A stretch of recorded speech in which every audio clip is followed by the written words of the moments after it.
Welcome to the Peak Potential Success Show. My name is Fong, and today we have another great guest. She comes highly recommended by a lot of people, mainly because she's been helping a lot of people become more successful, more wealthy, have a better real estate portfolio, and invest better in real estate as well. She's a great person when it comes to entrepreneurship and business, and just an amazing, amazing mind. She has over 20 plus years of experience in real estate. She brings in a wealth of knowledge from the corporate marketing arena into real estate, which gives her a great leg up on top of other investors and a lot of real estate agents who don't have that background because she understands how to reach out to people. She runs one of the top real estate teams out there in the nation and has sold over $2 billion worth of real estate. And yes, that is with a B. She is very, very passionate as well to help others really elevate their performances into high performance leaders and individuals in their business and their personal lives. She is the best-selling author of the book Capture the Culture. So please welcome one of the nation's top realtors, CEO, speaker, and thought leader, Ms. ERIN Krueger. Oh, thank you so much for having me. Hey, awesome. Thank you for being here. Always an honor to speak with people who has done so much in real estate space and then in entrepreneurship and then helping others succeed as well. So thanks for being here. Of course. So, how did you get to where you are today? Like, it's not every day when I get to speak with people who has sold over $2 billion worth of real estate and in turn help others do that. So, where did you start and how did you get to where you are? Yeah, pretty humble beginnings. I'm an old farm girl, and I grew up on an Angus cattle farm, which is the black cows, in Pennsylvania. And from a very early age, my dad taught me the importance of not doing something at 100%, but doing something at 110%. There's something very interesting about growing up on a farm. There's no days off, right? When you're sick, you still have to show up, right? The animals still need to be fed.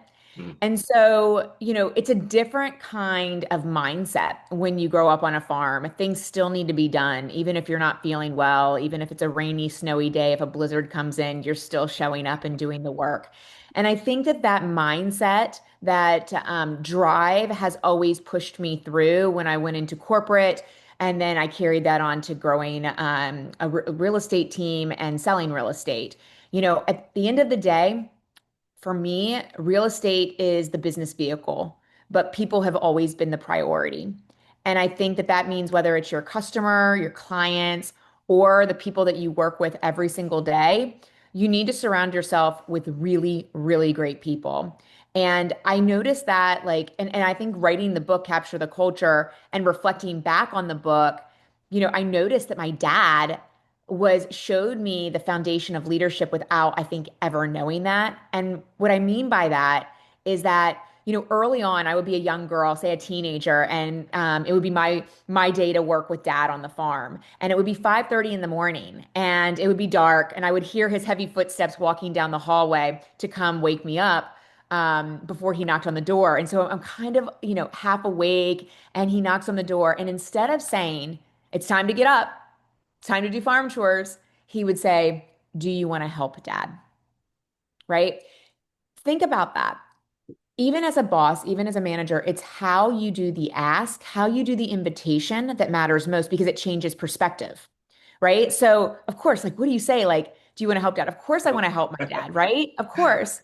And so he took it even a step further. So when we would go down to the barn, still dark, still cold, we would walk into the barn, and he'd turn on the lights, and he'd go to the radio, and he'd put the oldies station on. And he'd put out his hand, and we would do the jitterbug in the aisle of the barn before we ever started. Well, what did that do? That changed up the momentum. I was tired, half asleep. It's cold. I'm not wanting to probably be there because half my friends are sleeping in until probably 10 or 11 o'clock, and then they're going to go out and hang out, and I'm doing farm chores, right? But he changed up the momentum by putting out his hand and doing a dance. I was laughing, I was smiling, I was having a good time, and my mind shift changed, right? I'm excited now, and I'm energized to do the work.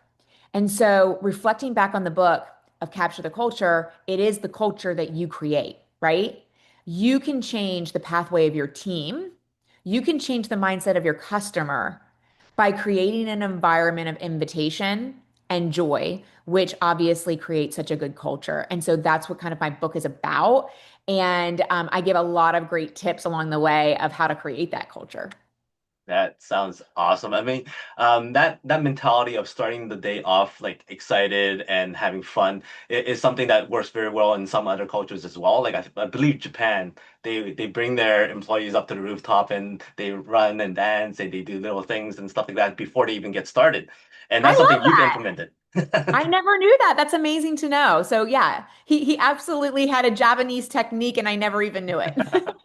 That is incredible. Was there any point in time where you really did not want to go? I mean, like as kids, there's always that, oh, just let me sleep in. And even though if they say, hey, would you like to help dad? Would you like to help mom? Whatever it is, you still like, oh, come on, just let me sleep in. Like, let me be like a kid like everybody else. How did you overcome that?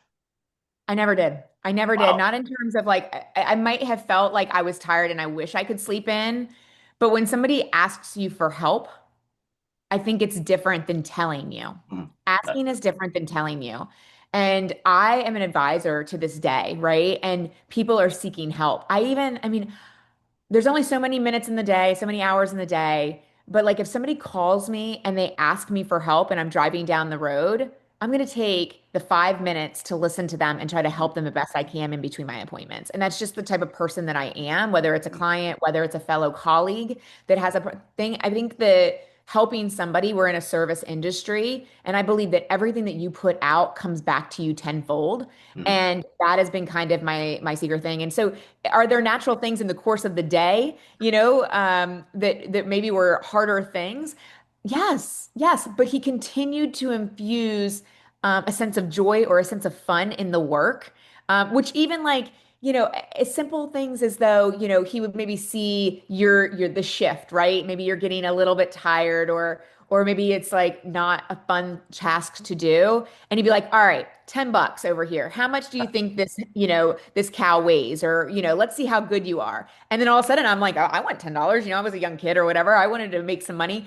And so it changes the shift. And so if you as a leader change that shift, that momentum in the workday, you can make sure that the results are 10x. And I think that's really, really important. But you've got, as a leader, you have to open up your eyes. mm. You have to see what's going on around you. And I think a lot of leaders are in a tunnel and they have blinders on and they're not looking at their people. That's true. And I like a lot of about what you just said, whether it's the shifting of the momentum, shifting of the actions that you're doing, and also the choice of words that you use. Like for instance, where people say, "Hey, don't ask for referrals, ask for introductions. Uh, Absolutely. don't ask for certain things, ask for help," kind of thing. Now, when you said that asking for help is a lot easier to do, and then people are more willing to accept that, there still needs to be that relationship that's built, right? For instance, if you're somebody's boss and you go, "Hey, can you help me do this?" They may say that, "Yes, I'll help you," but they really, really don't want to, just because of authority now. So how do you build that relationship with your team? How do you build relationship with your employees so that they genuinely want to help? Yeah, I think it stems from the top. Mhm. I think that you as a leader need to get down in the trenches with your team members. And when I say team members, while they do work for me, I never say that. Mhm. They work with me.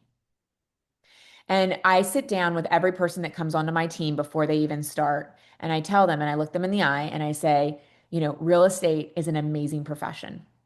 It can change your life. There's no ceiling on what you can accomplish. And if you're willing to work really, really hard, I will bring opportunities for you to change your life. Oh, And so I start with that. When I bring you opportunities, when I ask you for help, I've never had a team member tell me no. And so I think it's really important that they know that I'm giving them, even if they're working on something like, say, a project where maybe they're not even getting payment, right? Like they're not making a commission off of it. It's an opportunity to learn and to grow. And if they knock it out of the park, maybe they'll get their own community one day, right? yeah. So I think these are the things that they have to understand. But if you don't set expectations in the beginning of what this journey is going to look like, I will bring you opportunities but it's going to be you that knocks them out of the park. It's always up to you. Right. Bringing you back to before all this real estate success, you're Yeah. in corporate marketing. What was that spark that goes, you know what, real estate's the way to go? And what was that first deal for you? Okay, so this is actually a very interesting story. So I was in Nashville, Tennessee. So I moved from Philadelphia to Nashville, Tennessee, did not know one person, got into corporate advertising and marketing. So I did high level campaigns for luxury shoes and jewelry. I was recruited away to be a licensing and marketing director for a children's toy company. And, in this particular company, the boss at that time, I think I was 8 months in, saw a competitor play, basically copying one of his toys that he was actually about to release, and they got it out, I think 3 weeks, 4 weeks beforehand. So from a place of fear, he basically said, "I'm done. Copy their commercial, frame for frame, shot for shot." And I'm like, "What are you talking about? We'll shoot a better commercial." No, frame for frame, shot for shot. Well, it's not illegal, but it's not right, right? That's plagiarism. It's just not right. Mm. And so I just basically said, no, I'm not going to do that. I can write something better. And he says, no, you are. 50-year-old man. I'm in my early 20s. No, you are going to do it. And I quickly realized that he wasn't going to take no for an answer. And so I said, actually, no, I'm not going to do it. And you'll have my resignation on your desk by the end of the day. So here I was, early 20s in Nashville. This is over 25 years ago. I walk out on a six-figure job. That was a Wow. big deal 25 years ago in Nashville. And so I walk down the hallway. He yells to me, "Erin, what are you going to do?" And I don't know what came over me, but I said, "I'm going to go into real estate." And he chuckled. And so that was the fire that I needed. And so fast forward 6 years later, I'm either at Costco or Sam's. I've got my little buggy and I'm going around Costco or Sam's, and I run into him. And he says, "Erin, I see your signs everywhere." I think that year I was named the number one solo agent in Tennessee and 14 in the Wow. country for the most transactions and deals. And he says, "I feel responsible." He's taking credit. Yes, I said, and I smiled and I said, "You absolutely are. Great seeing you. Take care." And I kept going. So that was my foray into real estate. And then my first deal was a friend's boyfriend that was moving in from Colorado. And that was 800,000 at the time, which was in Nashville considered luxury. Now I have a $30 million listing, a little bit different, but at 800,000, that was luxury at the time. So I was so excited and it was easy peasy. This is before the recession. And I was like, wow, this real estate stuff is easy. Little did I know what was coming, which was the recession, Mm. right? And it goes from making, commissions and making six figures my first year to making $30,000 the next year, Wow. right? And figuring out, what am I going to do? Because failure is not an option. What am I going to do to change this course and create a business that has many verticals, Mm. that will keep running well after I exit? That is incredible. Now, the fact that you blurted out real estate, why? Like most people go, I don't know, I'll figure it out. But Yeah. why was real estate the first thing? Like, did you have any interest prior to that? Or you I just went did. straight in? Yeah. No, so I always watched my mom and my dad buy like rental properties around our farm, right? So I always saw that. I always had an interest in real estate. And in fact, I ended up taking a real estate course for licensing, and I wasn't planning on getting licensed. Mm. I just wanted my whole, like, one of my like kind of guiding principles is just like being better tomorrow than you are today, right? Always growing, always learning. So knowledge is power. So I just always thought, okay, I want to grow wealth by owning real estate. So I wanted to take, even though I was going to hire a realtor, Mm. I wanted to take a real estate course to be able to just know a little bit more, right? So I ended up taking a course, wasn't going to get licensed at all. And so when this, big situation came up with my boss at the time, it was a natural thing to be able to say. Did I really think I was going to do that? Walking into work at 8:30 that morning, that day was going to turn out that way? No. But, there are moments in everybody's life Yeah, where you have pivotal moments that end up shaping your life, a decision. And that was a split second decision that completely changed the trajectory of my life. right. Now, between that moment when you were walking down the hall to actually taking action of doing real estate, how long did that take? Was it the very next day Yes. or like, I wow, right called, away? absolutely. Of course. Like, yeah, I'm not resting. This is not, I'm so just one thing to know about me, I'm not a rester, I'm not a napper. I am a go, go, go, 110%, right? Mm, Um, I have a lot of energy. And so I picked up the phone and I know that the first thing is I don't know everything. And I certainly don't know anything about real estate. I took classes, but that's just entry level, right? right. Now it's real world practice. So I called the agent who sold me my townhouse in Nashville and I said, Susan, I just quit my job. I'm going to get my real estate license. Will you mentor me? Wow. And so she mentored me. She was a Spitfire. She taught me, the foundation of what I needed to do. She guided me through my first couple transactions. And she was amazing. And I worked under her for 6 months before going out on my own. That is awesome.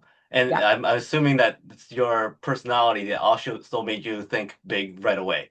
Because most Yes. people go into real estate going, okay, I'll start with that single family home, but Mhm. you went luxury. Why was luxury the first thing you went to? Well, I don't know. Well, 800,000 at the time was considered luxury, but on the split thing, my second transaction was $80,000. Okay. Right? So, but the $80,000 transaction was actually an assistant of a very Fortune, 500 company here in Tennessee, which many years later, I got my first multi-million dollar listing. Wow. And so, it goes to show you that it doesn't matter about the transaction amount. It's all about how you treat and how you finish the transaction with the people that you're, working with. Mm, And I think that she realized, that I wanted to help her and her disabled husband get into a one level home, right? And it didn't matter that the sales of her, home was 80,000 and that they were buying to 125, um, small commission, right? But it was about servicing them and getting them into a really good place. And she remembered me. So when her boss said, find me a great agent, she didn't look at the top luxury agents. She went to the top agent that worked really hard for her, and he gave me a shot. And that was amazing because, that was my first over $1 million listing. But it really wasn't until, I had done multi-million dollar deals and all that kind of stuff, but COVID was really the shift in our Nashville marketplace. And when I say that, I had sold multi-million dollar homes beforehand, but I had done just about everything, right? And so COVID ended up bringing everybody from California, everybody from Chicago into Tennessee because we are a tax-friendly state. There's no state income tax. And so I noticed this and I started to do targeted ads out to California. And it was a really fun ad. And it said, top 10 reasons why Californians are moving to Nashville. Well, of course, people want to know why, right? So they click, and then there's a free relocation guide. They click that. We get their information. My team members get their information. We're converting them as buyers. And then they're not buying, million dollar homes. They're buying two, three, five, seven, $10 million homes. And so that then changed the course because we had the buyers. Then it helped us get the opportunities in for getting bigger listings. And then we knocked it out of the park when we got these listings and set breaker prices, and people were taking notice. And now we have a huge market share in Nashville. And, people know who we are. We have great, beautiful listings. We have amazing buyers that are ready and, able to buy. And we have created, a brand and a name for ourselves in this city of doing exceptionally good work. right. That is very, very cool. And I just love how you just keep on building and building and building. And also it stems from relationships, like the Totally. people that you've talked to, the people that you've helped. And what I also really appreciate is the fact that when you first started, you didn't just go and do everything on your own. You reached out to a mentor, you reached out to a coach, understanding that kind of concept right away. Most people don't do that. Most people Right. just go, you know what? I took a course, I'll do it by myself. And then obviously they bomb or something like that. Where did the coaching mentality come to you? Was that something because of your dad's upbringing with you and all that kind of stuff, or something else that you experienced? Well, we were a big sports family, right? My Ah, sister played college sports, I played sports. It's just, that whole team coach mentality mm, is a good one. I mean, think about this. It's like you're going to show up at the gym at 5 a.m. if you've got a trainer that's looking at his clock, right? Waiting on you. But if there's not the trainer there, you got to be one self-motivated person to get up to go at 5 a.m., right. right? Because it's really easy to turn over and hit the snooze button. So a coach or somebody who keeps you accountable is the fastest way to get results because you do have that accountability. Mm, And so from my point of view and how I run my company is I kind of think that I am a championship team coach, right? There's a lot of people that kind of have this family dynamic and say, I want to have a team, I want to have a business. It's like a family. Well, family members, you don't get rid of family members, right? Like they stay with you even if they don't perform and if they're not great people.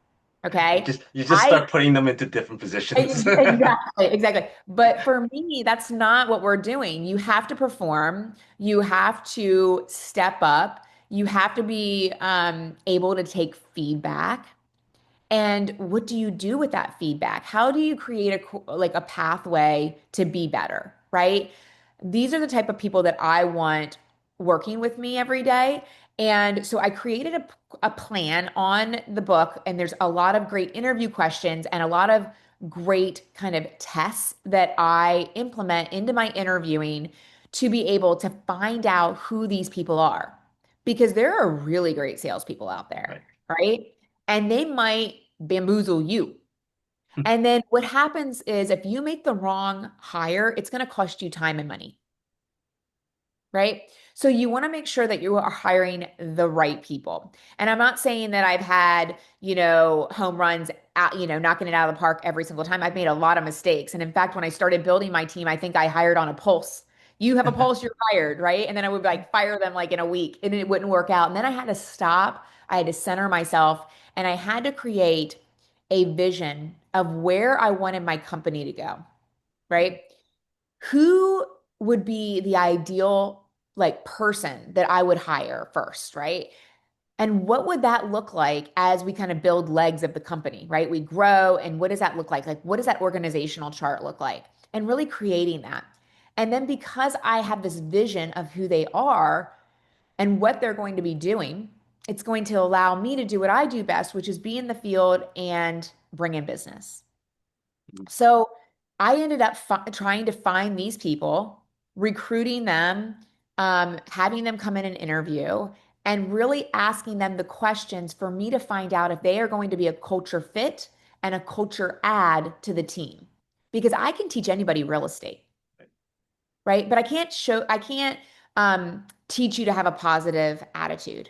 I can't teach you to show up on time, right? I can't teach you to listen, right? There's a lot of people that have these blinders on that only think about what they're going to say next and not listening to the person in front of them. I can't teach you how to be present if you're stuck on your phone all the time, right? So there's so many things that I can't teach you, but there's things that I can.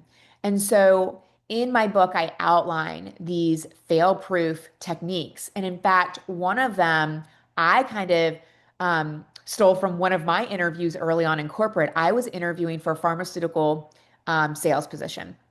And I ended up getting the position, but I didn't take the job. But it was a grueling 7 interview Ooh. um, thing. I mean, it was so intense. I remember one of the interviews, I walked into a boardroom and it was empty, and there was a phone and a piece of paper there, and it had widgets, gadgets, and gizmos. And the phone was going to ring in about 5 minutes, and I had to be able to sell widgets, gadgets, and gizmos to the people in the other room that were, quote unquote, my sales managers. Mm, And you have to do it flawlessly, right? You have to close it. You got to do everything. Well, that was one of the interviews, and that's high intense and high pressure because they're in the other room and there's multiple people there mm, listening.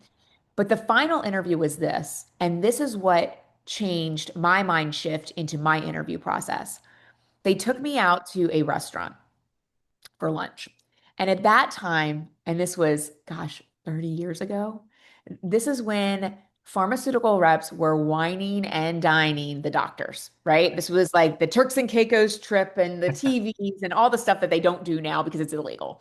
Um, and so we were at lunch and they wanted to see, because obviously part of it is taking, doctors to lunch and things like that.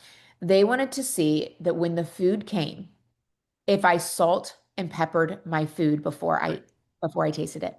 Did I assume or did I assess? right. Because if you assume what that makes you, right? So they wanted to make sure that I assessed the situation. I tasted my food first before I ate it. It's just a psychological test, right? It's an innate thing that you as a person, how you actually do critical thinking, right? Mhm. And critical problem solving. So that got me thinking, what can I do as a real estate agent to really kind of figure out if these people are, cut to be on my team? So this is what I've done. I say to somebody who I'm interviewing, so if I'm interviewing you, I say, goals are very important to me. So every single December, I sit down with my team members and we craft out goals for the next year. We get back together in June. We look at those goals. Have we knocked them out of the park? Do we need to push the goals to even greater heights? Or maybe there's been an economic environment situation where our goals are not there yet, right? And we need to kind of pivot and figure out what we need to do. So tonight, send me an email and let me know what your top three goals are. It doesn't have to be a thesis. Just send me an email and let me know what those goals are. Because if I don't know what those goals are, how can I help you get there? Now, did you notice that I said, send me an email tonight? If you send me an email 2 days later, you're off the list because I said tonight. Right. I can teach you everything, but I can't teach you to listen. And if you don't listen to me, you're not going to listen to my clients. And that has been a guiding test for me to be able to see if they go to the next round of interviews, which is to interview with the team because the team has to have a buy-in as well. And so for me, it is critically important. And I have had amazing people that I have finished an interview with and thought, wow, they're pretty incredible. And they've sent it 2 days later. Ooh, They're off the ouch. list. Off the list. And Mm, so it is a guiding thing because you need to be able, and I don't give them my email because they deal with my director of ops the entire time through the interview process. mm, So you find it and then you have to, send it tonight. And it's not even about the goals, it's about listening, right? right. And so that's super important. And that has been a really good kind of guiding principle. And of course, when I do the interview, I have tons of questions that I ask them to figure out if they're a culture fit or a culture add to begin with.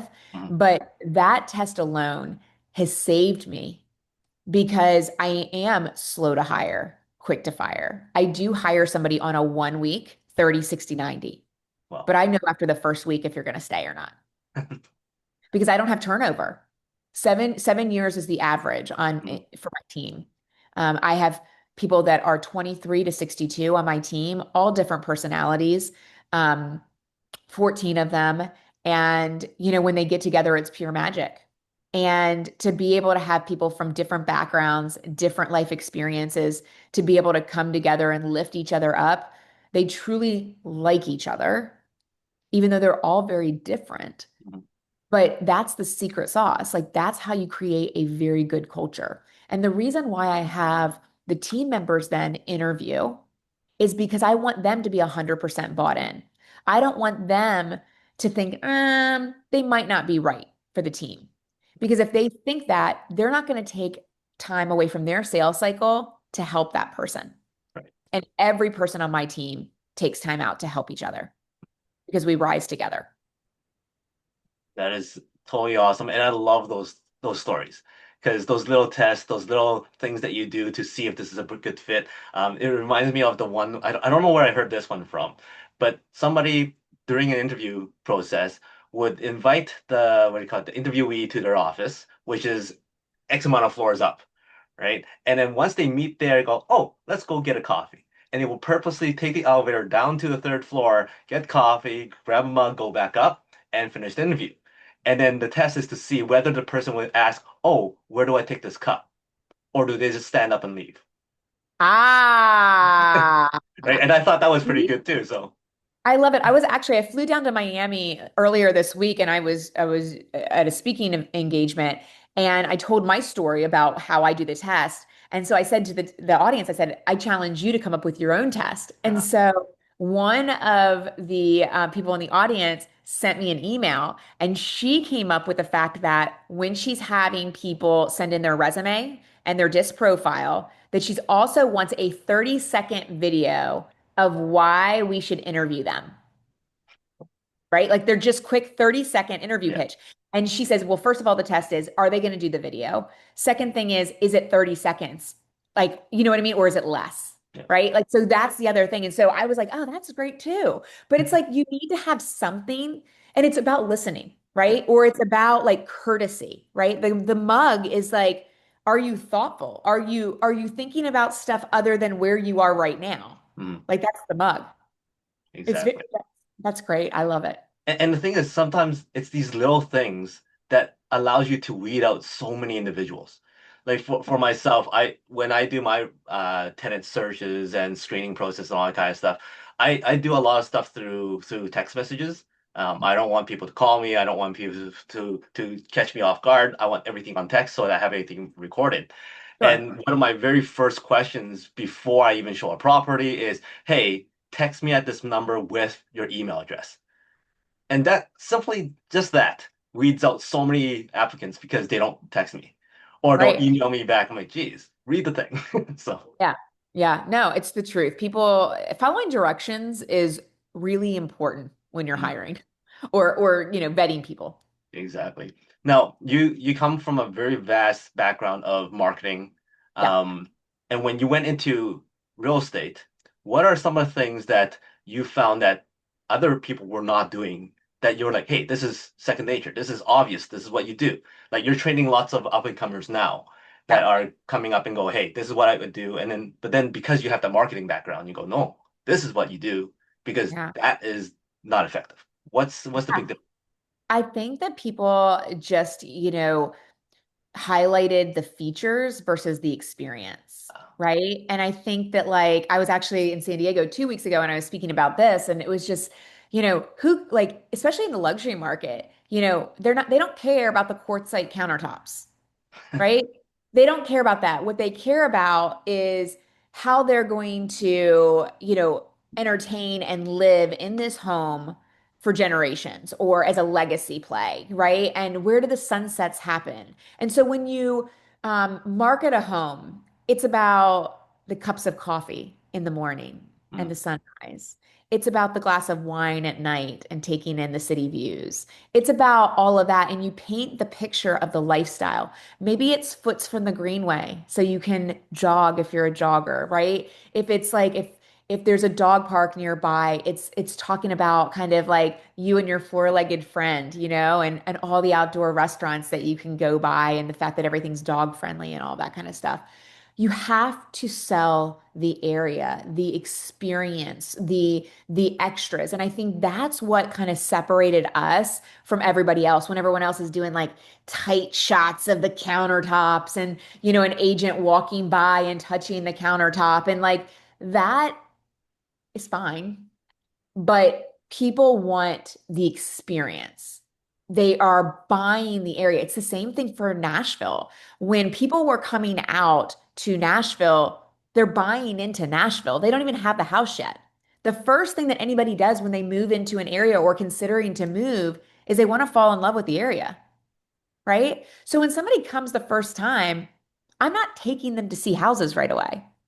I'm showing them everything that they get in the city because they are going to fall in LOVE and it's going to be, they're going to be a client and they're going to purchase from us. right. So if they see, everything that we have to offer, they're not going to jump a flight to Austin or Charlotte and go meet that agent. They're going to actually cancel the trip because they're signing on the dotted line with a purchase and sale agreement here in Nashville. So those are the things that are so important in marketing is that experience and bringing that alive and evoking a response. I also love to do teasers in marketing. And so it's the buildup, right? the buildup of, coming soons. And this is kind of, headed our way because we have such a great following on our Instagram. And people are like, where is this? How much is this? Is it coming soon? Like, all that kind of stuff. And it's great because people want to know what they can't have right then. And when I work with some of my clients, I bring up some of those examples. You have to have a build-up. Like, just think Yeah. about that next movie's coming out. How do they promote it? Trailer. Just copy that Absolutely. whole thing, right? Just take that mentality, put it into real estate, put it into your business, and what works should definitely work for your industry kind of thing. So it's Yeah. one of those things that if it works somewhere else, it Yeah. has a big impact in your industry where nobody else is doing it. Yeah, and I will tell you this, I have a beach property and we were considering selling it this past year. And there is this woman that has like this really big market share Mm, in this particular area. She wasn't our buyer's agent way back when, but I've owned this place for 15 years. So I was like, lots changed. So she's obviously has market share. So let me call her and interview her to mm, see if she would be the agent that I would choose. Obviously I introduced myself as an agent in Nashville and all that. And I asked her, I said, so what kind of marketing do you do? Well, I put it on the MLS and I send out some postcards and I'll do a video. Okay, what kind of video? Well, I'll just take the pictures of the property management team already took that I'll put on the MLS and we'll just kind of put them through like an animated kind of thing. So there'll be some music behind it. I basically hung up the phone because while she has the market share, right? Um, she is she sounded incredibly burnt out. She does the same old thing with every single listing. And I need somebody who's passionate. I need somebody who is enthusiastic. I want somebody who's hungry and has grit and wants to sell it and is creative. mm, And that's what I'm looking at. And on the other hand, whether I have a property or not, I look at that as my agents too. I want somebody who's got grit, who wants to work, who's a little bit of a hustler, right? Like I need somebody. I don't want somebody super, super salesy and won't like let mm, somebody go. We're not selling cars here, right? We're selling real estate. It's an experience. It's a soft sell. So you've got to be able to know when to pull and push. Um, but I think we're missing the boat when people just do the same old stuff mm. and things that worked 15 years ago are not going to work today. And Exactly. people need new marketing, new ideas, fresh ideas, and they need passionate, excited people Mm. to really push out their property to get it sold. Yes, very, very important. I know somebody who, for his luxury home showings, he creates a huge event where he Yeah. actually rides in a motorcycle. They set up a fire ring in which Oh he God. goes up and goes through, and that's how he starts the event. And then everything else follows suit. And then this is actually a showing for a luxury home, which is incredible. Yeah, that's great way to make an entrance, right? Exactly. You've mentioned how the mindset needs to shift when it comes to working with certain individuals. There's the same saying about zero-based thinking when it comes to entrepreneurship. It's different when you make your first million to making your first 10 million to 100 million to a billion sales for you. Right. What was the changes that you had to make from one level to another level to another level? The people, Mhm. people. So, as I said in the very beginning, when I first started, I had so much business because I was an independent agent by myself, and I was blessed with a lot of business. And I was killing myself to be able to deliver really great results. I mean, I was working probably 80 plus hours a week, and I was not eating, and probably my hair was falling out, and like stressed, and all those things because I was wanting to serve. And I also had this thing in my head where I don't want to share my clients, right? Like they want me, they chose me. I don't want like somebody else to screw up. I was a very type A, Mm, type D personality, but I needed to hire people in order to A, have some semblance of a life, B, in order to grow and create a business that I ultimately want, right, in my life. And so that was a pivotal moment. So the first time it was I hired with a pulse, right? And it didn't work out.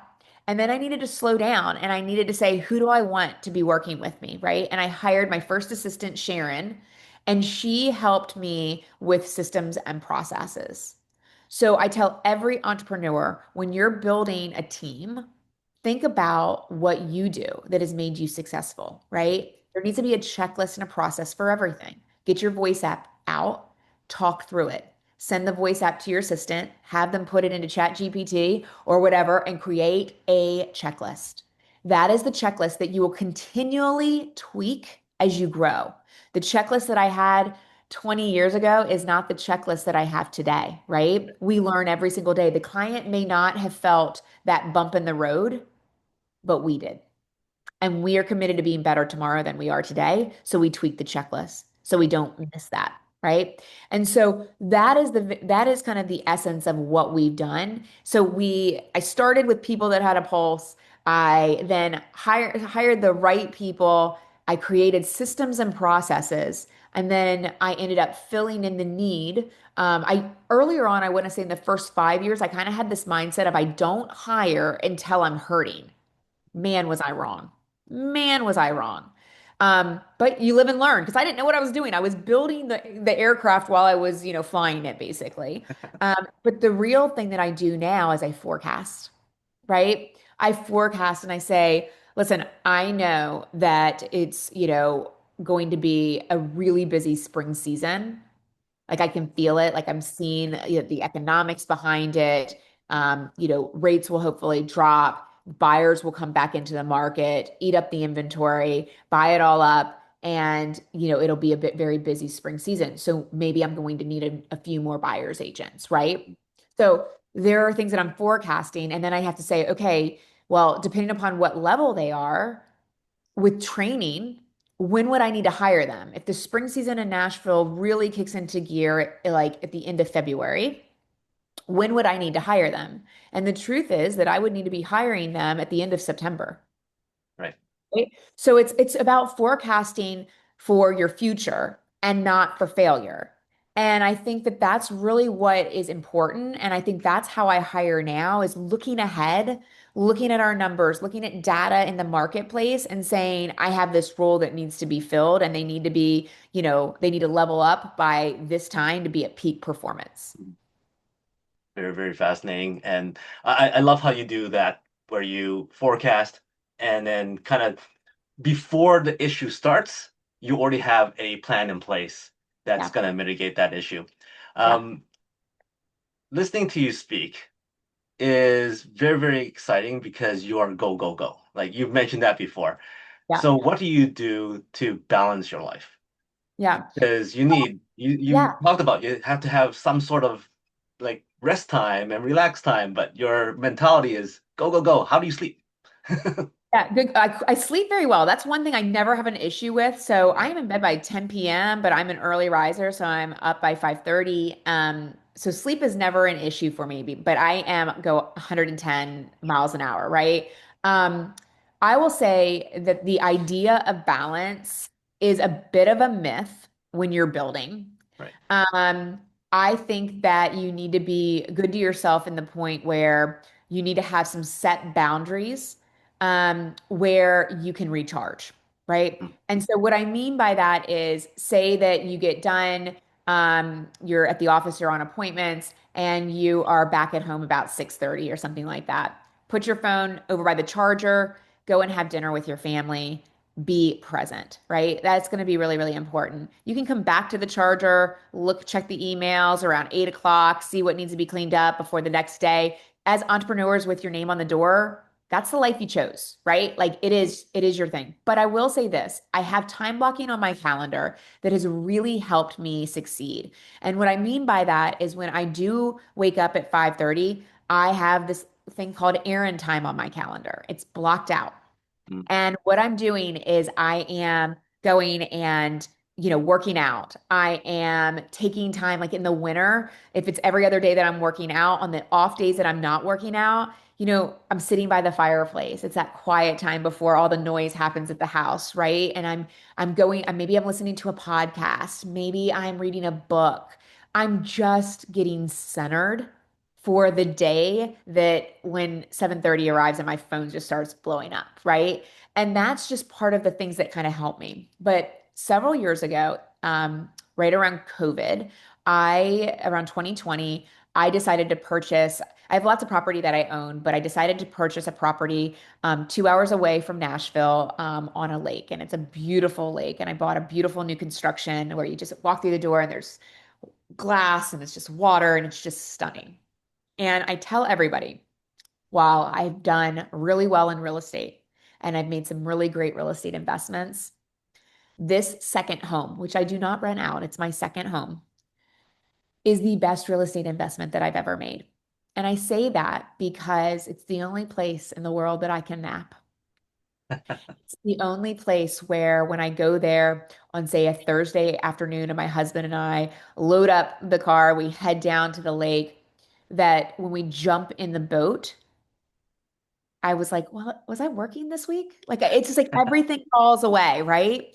And that has place has given me so much peace and allowed me to center. And it could be only 2 days for a weekend that I'm there or 3 days, but I'm able to come back Monday morning as my best version of myself. And between time blocking, this little slice of heaven that I've created down on the lake, um, and really kind of having that me time that's carved out has really helped me be the best version. I wish I said did meditation for an hour a day and all that, but that's just not who I am, right? It's not. Sometimes I'll drive in the car without the music on and just silence just to kind of have that moment.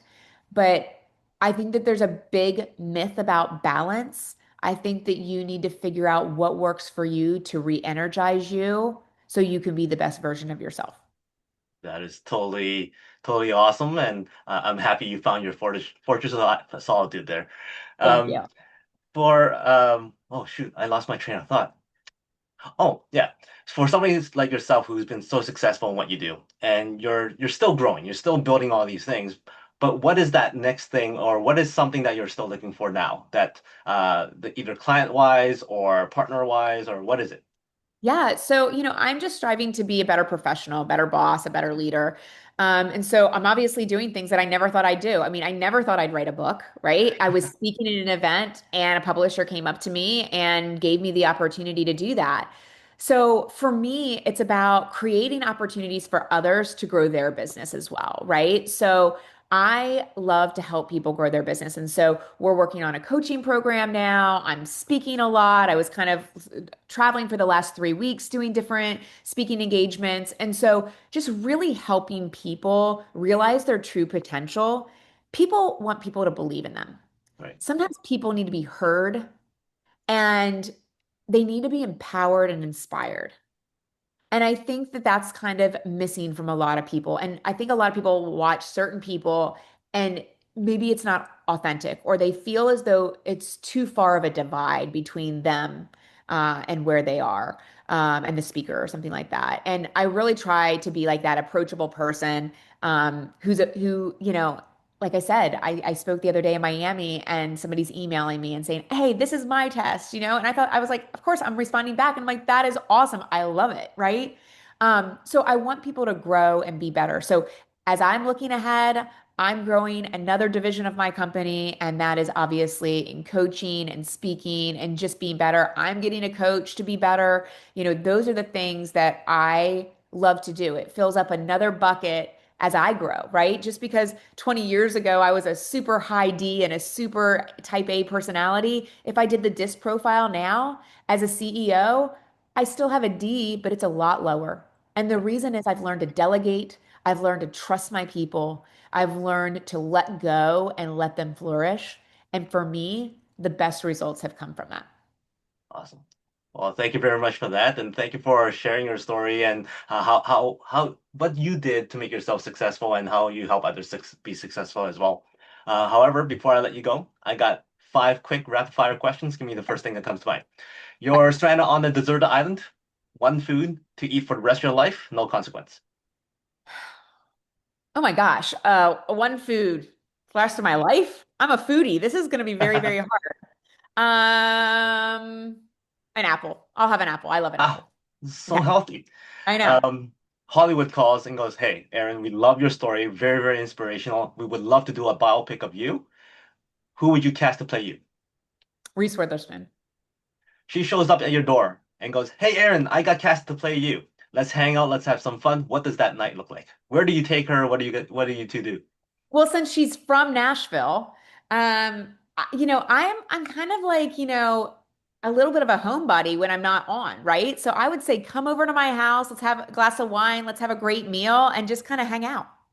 Awesome. Well, that great meal that you just mentioned is prepared by you. So, Or what is my that special husband, he's dish that really you the prepared? chef. Pardon? My husband's really the chef. He's so good. He's so good. I would say it would probably be probably some kind of steak or ribeye or something like that. Some great vegetables, nice glass of wine or something like that, and probably like a really amazing dessert. Awesome.